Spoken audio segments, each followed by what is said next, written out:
नर्मदे हर। पिछले वीडियो में आपने देखा नर्मदा परिक्रमा क्या है, किस तरह से 4 नदियां 4 वेद हैं, मां नर्मदा में कैसे सामवेद है, किस तरह से वे सामवेद स्वरूपा हैं, जिनकी कलकल में संगीत है, मंत्र है, यज्ञों अनुष्ठानों में साक्षात वे सामवेद रूपा हैं। इसके साथ ही आपने देखा कि परिक्रमा के कितने प्रकार होते हैं। उन परिक्रमाओं में से आप कौन सी परिक्रमा चुनना चाहते हैं, यह आपके ऊपर निर्भर है। अब आगे की बात करेंगे, कुछ जरूरी बात, कुछ अहम बात जो बार बार परिक्रमा वासियों के मन में, खासकर नए परिक्रमा वासियों के मन में आती है। नए परिक्रमा वासियों के मन में एक प्रश्न बार बार आता है, वो ये कि परिक्रमा कब से शुरू होती है, इसे कब से शुरू करना श्रेयस्कर होता है, इसके लिए कौन सा शुभ मुहूर्त है, वगैरह वगैरह। दरअसल मां की परिक्रमा का कोई शुभ मुहूर्त नहीं होता, इसके लिए कोई तिथि वगैरह भी नहीं होती। लेकिन शास्त्रीय और लोकमत है कि 4 महीनों में परिक्रमा नहीं होती। ये 4 महीने कौन से हैं? आषाढ़ शुक्ल पक्ष की एकादशी से लेकर कार्तिक शुक्ल पक्ष की एकादशी तक। आषाढ़ शुक्ल पक्ष की एकादशी को देवशयनी एकादशी कहते हैं। माना जाता है कि इस दिन से देवताओं का निद्रा काल शुरू हो जाता है, उनका शयन काल शुरू हो जाता है और सारे जो शुभ मुहूर्त हैं वो बंद हो जाते हैं। सारे जो शुभ कार्य हैं वे भी रोक दिए जाते हैं, इसलिए मां की परिक्रमा भी रुक जाती है। वैसे भी ये 4 महीने वर्षा काल होते हैं। इस वर्षा काल में धरती पूरी तरह से जलमग्न होती है, पानी पानी होती है।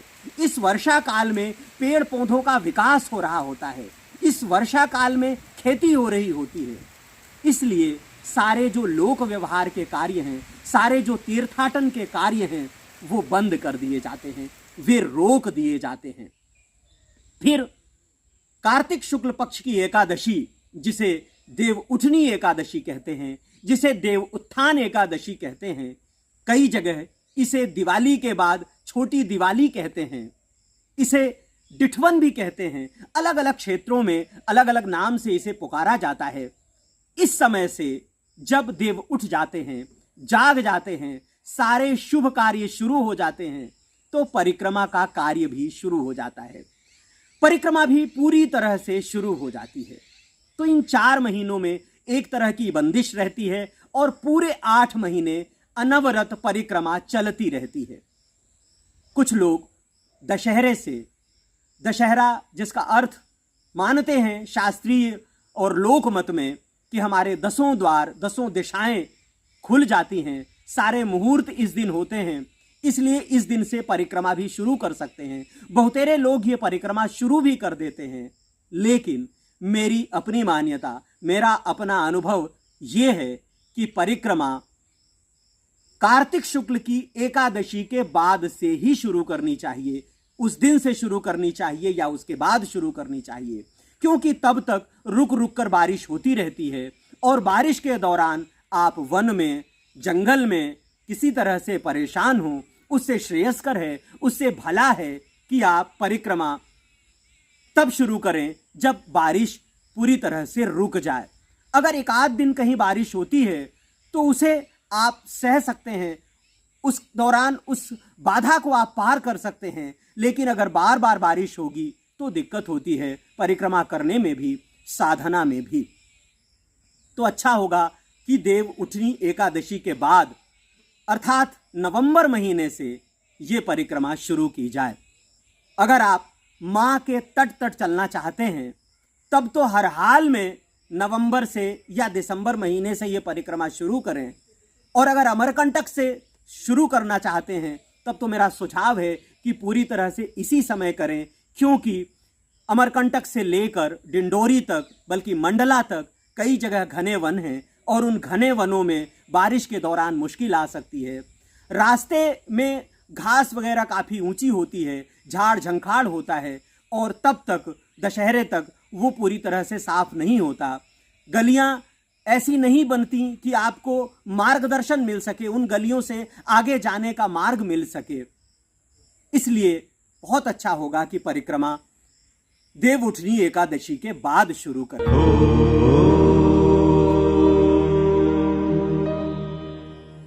एक और प्रश्न जो नए परिक्रमा वासियों द्वारा बहुत पूछा जाता है, उनके दिमाग में उथल पुथल पैदा करता है, वो ये कि परिक्रमा कहां से शुरू करें, किस स्थान से शुरू करें, कहां से शुरू करना उनके लिए सुविधाजनक होगा।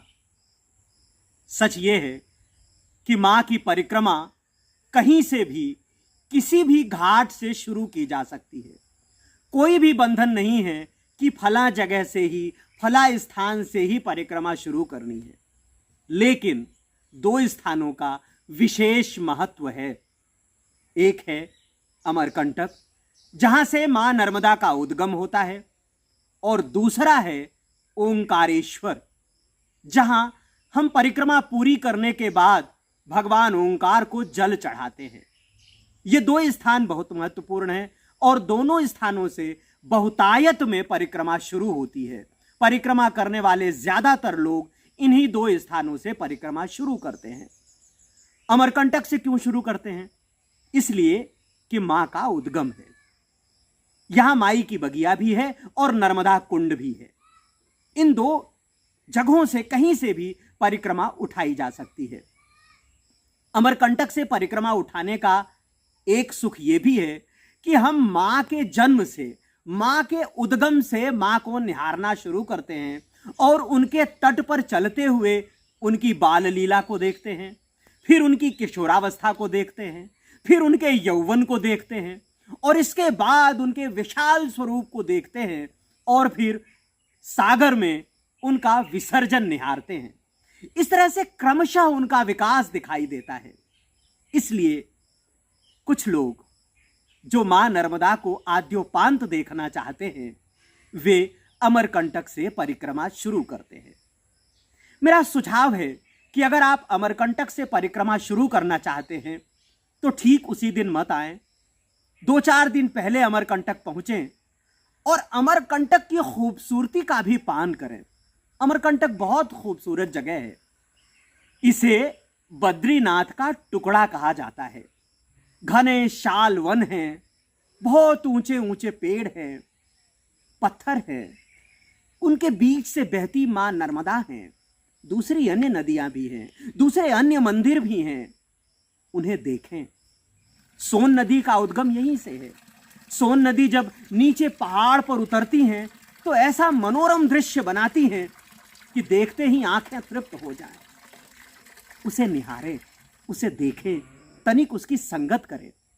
आयुर्वेद के बहुत बड़े बड़े जानकार जो आदिवासी हैं, भील हैं, वहां के रहने वाले लोग हैं, जिनका जंगलों से बहुत बड़ा परिचय है, वे सारे लोग जड़ी बूटियों के बारे में जानते हैं। तनिक उनके साथ बैठें, उनसे सत्संग करें तो बहुत सारी ऐसी दवाइयां आपको मिल जाएंगी, ऐसी जड़ी बूटियां मिल जाएंगी जो आपकी बीमारी के काम आ सकती हैं। इसके अलावा वहाँ साधु संत हैं, आश्रम हैं, महंत हैं, उनके साथ भी बतिया सकते हैं, उनके साथ भी अपनी आध्यात्मिक प्यास को तृप्त कर सकते हैं। भगवान भोलेनाथ सहित कई बहुत बड़े बड़े मंदिर हैं, कई बहुत पूज्य मंदिर हैं, पवित्र मंदिर हैं, उनका भ्रमण करें, उन्हें देखें, और इस तरह अमरकंटक को देखते हुए आपके भीतर मां के प्रति प्रेम और प्रगाढ़ होता चला जाएगा। तो अगर आप अमरकंटक से ये परिक्रमा शुरू करते हैं तो 2-4 दिन पहले आएं, रुकें, मां को निहारें, अमरकंटक के दर्शन करें और इसके बाद परिक्रमा शुरू करें। अगर आप ओंकारेश्वर से परिक्रमा उठाते हैं तो भी 1-2 दिन पहले तो आना ही चाहिए। वहां पहुंचें, वहां मानधाता पर्वत है, ओंकारेश्वर पर्वत है, ओम की आकृति का, प्रणव की आकृति का पर्वत है, उस पर्वत की भी परिक्रमा होती है। और मां नर्मदा की परिक्रमा शुरू करने के पहले ओंकार पर्वत की परिक्रमा करनी ही चाहिए। बहुत पुराने मंदिर हैं, बहुत प्राकृतिक दृश्य है, इस परिक्रमा के दौरान आपको देखने को मिलेगा। कावेरी नदी का संगम आपको देखने को मिलेगा। ये सब देखते हुए आंखें अघा जाती हैं और ऐसा लगता है कि जब इस ओंकार पर्वत की परिक्रमा में इतना आध्यात्मिक सुख है, इतना चाक्षुष सुख है, तो मैया की परिक्रमा में कितना सुख होगा। तो उस आध्यात्मिक संतोष की शुरुआत ओंकारेश्वर पर्वत की परिक्रमा से शुरू हो जाती है और फिर जब आप मां की परिक्रमा करते हैं तो यह अनुभूति बढ़ती चली जाती है। अगर ओंकारेश्वर परिक्रमा के बारे में आप विस्तार से जानना चाहते हैं तो ओंकारेश्वर परिक्रमा पर हमारा वीडियो है, जिसकी लिंक डिस्क्रिप्शन में दी गई है और आप इसे देख सकते हैं और देखकर इस परिक्रमा को कैसे करें ये जान सकते हैं। तो इन दो महत्वपूर्ण स्थानों से परिक्रमा शुरू होती है। ओंकारेश्वर में गोमुख घाट से जल भरते हैं और ये जल उठाकर परिक्रमा के लिए चल देते हैं। इसके पहले पूजा का विधान है, वो मैं आगे आपसे इस पर बातचीत करूंगा। परिक्रमा इन दो स्थानों के अलावा मैया के तट से कहीं से भी शुरू की जा सकती है। जैसा कि मैंने पहले आपसे कहा, जबलपुर से भी ये परिक्रमा शुरू होती है। जबलपुर के अलावा आप होशंगाबाद से परिक्रमा शुरू कर सकते हैं। सेठानी घाट से ये परिक्रमा शुरू होती है। बहुत सारे लोगों को मैंने परिक्रमा के दौरान गुजरात में भरूच से भी परिक्रमा उठाते हुए देखा है और अपने साथ चलते हुए देखा है। माई के तट पर जिन लोगों का घर है या माई के आसपास, माई नर्मदा के आसपास जिनका घर है, वे तो अपने घर के पास से ही किसी घाट से परिक्रमा उठाते हैं और चलते रहते हैं। सच तो ये है कि माँ का हर घाट, माँ का हर तट, माँ का हर स्थान उतना ही पवित्र है जितना ओंकारेश्वर और जितना अमरकंटक। तो आप कहीं से भी परिक्रमा उठा सकते हैं। यह आपकी आस्था के ऊपर निर्भर करता है या आपकी सुविधा के ऊपर निर्भर करता है। जैसा आप जानते हैं, बस परिक्रमा जहाँ से उठती है, जहाँ से शुरू होती है, वहीं इसकी पूर्णाहुति होती है और इसके बाद जल चढ़ता है ओंकारेश्वर में भगवान भोलेनाथ को। मैया के तट पर स्थित एकमात्र ज्योतिर्लिंग भगवान ओंकारेश्वर को। ओंकारेश्वर से 90% लोग परिक्रमा इसीलिए उठाते हैं क्योंकि यहाँ से परिक्रमा उठाकर यहीं पूर्णाहुति करके भगवान भोलेनाथ को जल चढ़ाकर परिक्रमा पूरी तरह से पैदल मार्ग में ही समाप्त कर लेते हैं, खत्म कर लेते हैं। अब आपकी सुविधा है कि इसे कहाँ से उठाएं, कब उठाएं। अब बात उन सामान की जो परिक्रमा के दौरान साथ रखना जरूरी है। गोपाल दास नीरज की पंक्तियां हैं, जितना कम सामान रहेगा उतना सफर आसान रहेगा। कम सामान में सफर तो आसान हो जाता है लेकिन जरूरतें पूरी नहीं होती। इस परिक्रमा में कम सामान में हमारी जरूरतें पूरी हो जाएं, यही इसकी चुनौती है और इसी में अपने आप को साधना है। तो सामान खरीदते समय ये बात हमेशा ध्यान में रखें कि वो हल्का हो, पीठ पर वजन उसका कम से कम हो और जरूरतें ज्यादा से ज्यादा पूरी कर सके। तो कौन कौन से सामान हैं जो परिक्रमा के दौरान हमें अति आवश्यक रूप से चाहिए होता है? सबसे पहले तो एक बैग चाहिए होता है। स्पोर्ट्स बैग रखें आप। ऐसा स्पोर्ट्स बैग जिसमें जेब बहुत सारी हों, जिसके हिस्से अलग अलग हों और जिसमें हम हर सामान को अलग अलग व्यवस्थित कर सकें। खरीदते समय यह बात जरूर ध्यान रखें कि वो मजबूत हो, जिससे 5 महीने तक, 6 महीने तक, जब तक आपकी परिक्रमा चले तब तक वो पूरी मजबूती के साथ आपका साथ दे सके। और साथ ही वो हल्का होना चाहिए। मजबूती के साथ उसमें हल्कापन होना चाहिए। वो हल्का हो जिससे आपको बोझ नहीं लगे और उसमें अलग अलग सामान आपका व्यवस्थित रूप से आ जाए। तो एक स्पोर्ट्स बैग जो सबसे ज़रूरी है। फिर ज़रूरी है हमारे कपड़े, हमारे वस्त्र। 2 सीज़न आपको महत्वपूर्ण मिलेंगे, एक तो ठंड का सीज़न और दूसरा गर्मी का सीज़न। इन दोनों मौसम के हिसाब से हमारे कपड़े हमारे पास होने चाहिए। अगर परिक्रमा देव उठनी एकादशी से शुरू करते हैं, नवंबर महीने से शुरू करते हैं, तो ठंड के दिनों में हमारा सामना शीत लहरों से होना है। ऐसे में ऐसे कपड़े जो हमें ठंड से बचा सकें और हल्के हों, पॉलिएस्टर की जैकेट हो, स्वेटर हो, शॉल हो, टोपा हो, अगर आपको ज़्यादा ठंड लगती है तो ग्लव्स वगैरह हों, ये सारी चीज़ें होनी चाहिए, ये सारे कपड़े होने चाहिए। और जो सबसे ज़रूरी कपड़ा है, वस्त्र है, वो है हमारा पहनने का। तो इस तरह के कुर्ते, 2 सफ़ेद कुर्ते आपको रखने चाहिए, 2 सफ़ेद लुंगी आपको रखनी चाहिए। माँ का वस्त्र सफ़ेद है, श्वेत है, इसलिए ये परिधान भी श्वेत ही होता है। तो 2 कुर्ते और 2 लुंगी हर हाल में आपको रखनी है, एक पहननी है और एक सुखानी है अगले दिन के लिए। ठंड के दिनों में धूप कम होती है तो आपको एक कपड़े में दिक्कत हो जाती है। वैसे जो साधु सन्यासी परिक्रमा करते हैं वो तो एक वस्त्र में ही काम चला लेते हैं। इसके अलावा एक चटाई की ज़रूरत पड़ती है, योगा मैट हो या फिर हिटलान का 2.5 बाई 6 का या 3 बाई 6 का एक टुकड़ा हो। सफ़ेद रंग का, भूरे रंग का ये हिटलान आता है। आमतौर पर फर्नीचर बनाने के काम, सोफ़ा बनाने के काम में आता है। सोफ़े में स्पंज के रूप में इसका इस्तेमाल करते हैं, लेयर बनाने के लिए इसका इस्तेमाल करते हैं। तो आप किसी सोफ़े की दुकान से, जहाँ सोफ़े का निर्माण होता है, वहाँ से ये ख़रीद सकते हैं।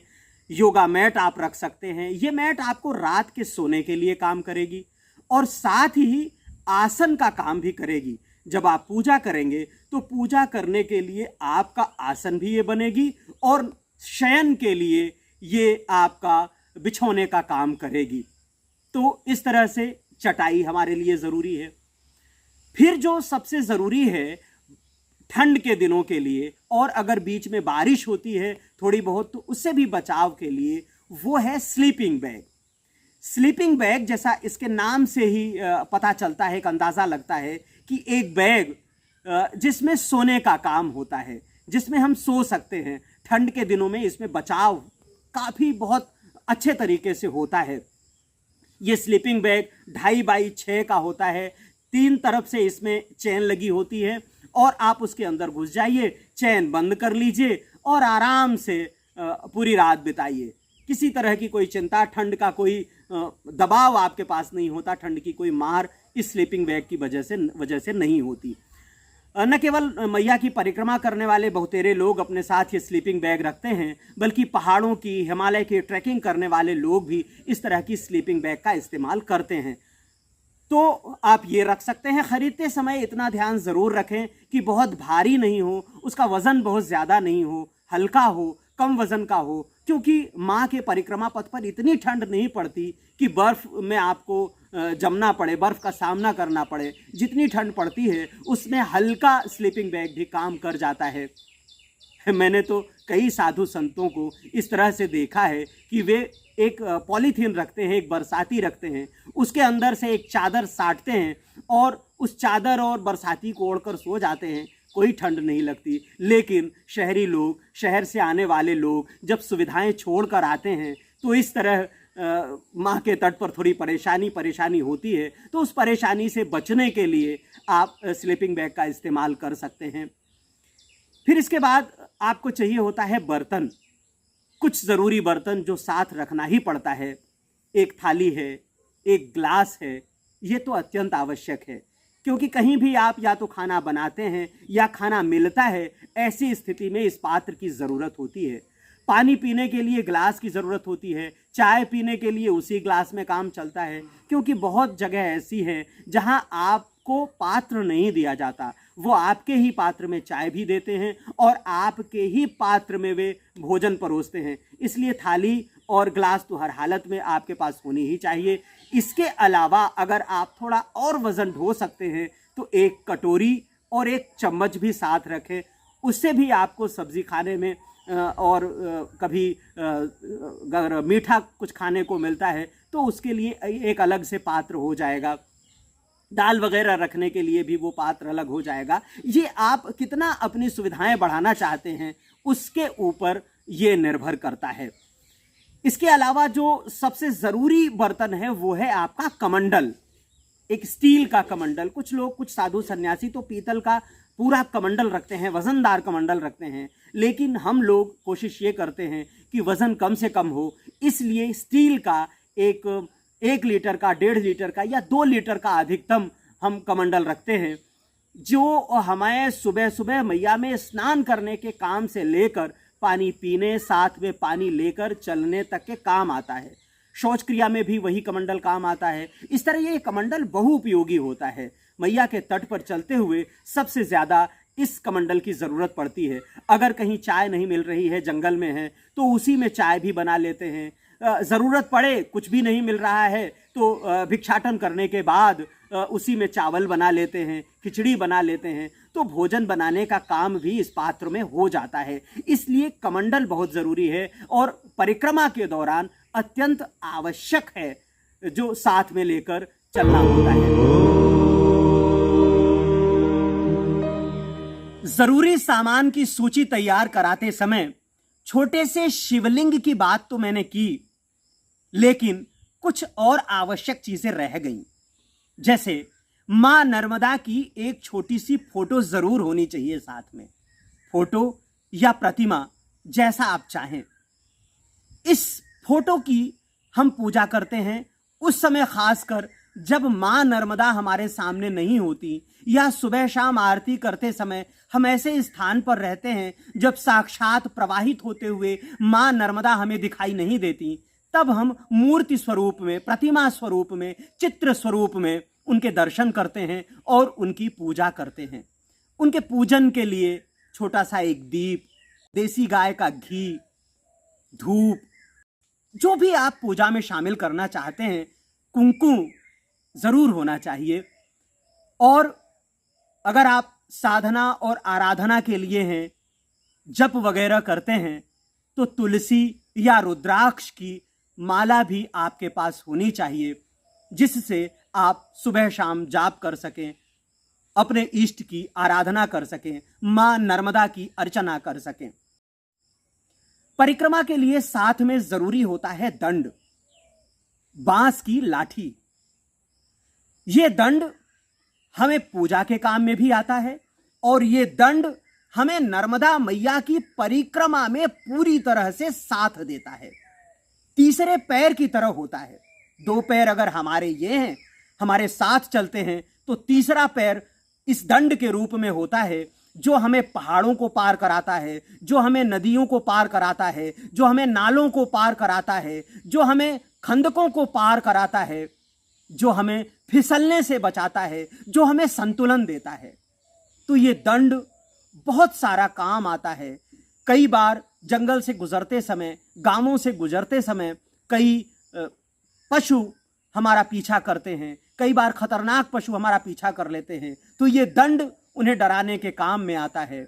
कई बार गांवों से, गलियों से गुजरते हुए कुत्ते पीछा कर लेते हैं, तो ये दंड उन्हें डराने के काम आता है। ध्यान रखिएगा, डराने के काम आता है, मारने के नहीं, क्योंकि दंड का काम डराना है, मारना नहीं। और परिक्रमा करते समय हमें किसी भी तरह की हिंसा से बचना है, ये बात भी हमेशा हमेशा ध्यान रखने की है। तो इस दंड का हम प्रयोग करेंगे और ये दंड कोशिश करें कि साथ लेकर परिक्रमा के लिए पहुंचें। इस दंड का भी एक विधान है। बांस का जो दंड है, परिक्रमा वासियों ने जैसा हमें बताया है, उस दंड का विधान ये है कि उसमें 7 गांठें होनी चाहिए। जैसे बांस का जो लट्ठ होता है उसमें गांठें होती हैं, तो 7 गांठें होनी चाहिए। और 2 गांठों के बीच में जो पोर होता है, तो उस तरह से उसमें 7 पोर भी होने चाहिए। परिक्रमा के समय ऐसा कुछ परिक्रमा वासियों ने हमें बताया है। अब इसे कितना माना जाना चाहिए या कितना नहीं माना जाना चाहिए, ये आपके ऊपर निर्भर करता है। आपको जिस तरह के दंड से आपको मदद मिले चलने में, उस तरह का दंड आपको रखना चाहिए। बहुत भारी भी ना हो और बहुत हल्का भी ना हो। हाँ, लेकिन एक बात है कि बांस का दंड हो, ये ध्यान रखें, बांस का दंड ही काम में आता है। अपने इष्ट की आराधना करते समय हम हमेशा ये ध्यान रखते हैं कि इष्ट का आसन हमारे आसन से थोड़ा ऊपर होना चाहिए।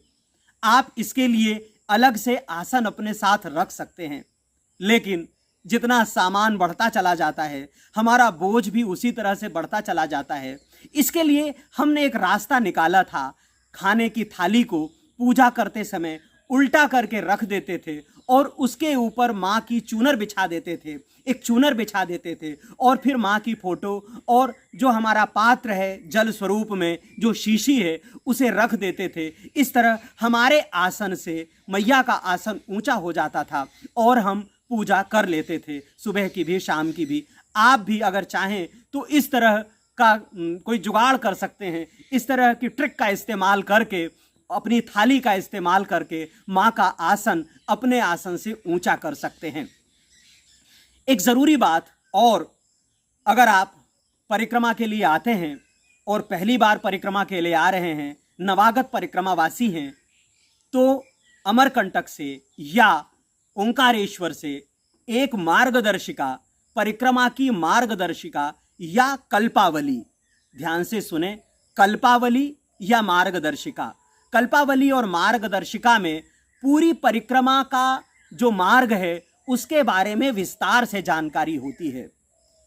हमसे पहले जिन परिक्रमावासियों ने परिक्रमा की है उनके अनुभवों के आधार पर, कई परिक्रमावासियों के अनुभवों के आधार पर यह कल्पावली और मार्गदर्शिका तैयार होती है। आप उसको अपने साथ रखें। दिन भर में आप कितना चलते हैं, शाम को आपको कहाँ आश्रम मिलने वाला है, अभी कल कितने किलोमीटर चलना है, मैया का पूरा परिक्रमा पथ कितना है, आपको कहाँ भोजन मिल सकता है, कहाँ नहीं मिल सकता, कहाँ आश्रम है, कहाँ नहीं है, कहाँ कैसे रात बितानी है, ये सारी जानकारी संक्षेप में उस कल्पावली और मार्गदर्शिका में होती है। इसलिए उसे हर हाल में अपने साथ रखें। अगर आपको नर्मदाष्टक, माँ की आरती और दूसरे भजन वगैरह भी नहीं आते तो इस मार्गदर्शिका में, कल्पावली में वो भजन, नर्मदाष्टक, आरती वगैरह सब कुछ होती है। इससे आपकी पूजा भी आसान हो। अगले वीडियो में देखें मां नर्मदा की परिक्रमा के लिए किस प्रमाण पत्र की जरूरत पड़ती है, वो प्रमाण पत्र कहां बनता है और किससे बनवाना चाहिए, मां नर्मदा की पूजा कैसे की जाती है, किन किन स्थानों पर किस किस तरह की पूजा का विधान है, परिक्रमा के दौरान किस तरह के संयम की जरूरत होती है, मां नर्मदा के किन प्रमुख स्थलों पर परिक्रमा के दौरान बाधाएं आती हैं, उन बाधाओं को कैसे पार करते हैं, साथ ही वाहन की परिक्रमा में और पैदल परिक्रमा में क्या अंतर होता है, दोनों की पुण्याई में कितना फर्क है, ये जानने के लिए अगला वीडियो जरूर देखिएगा। नर्मदेहर।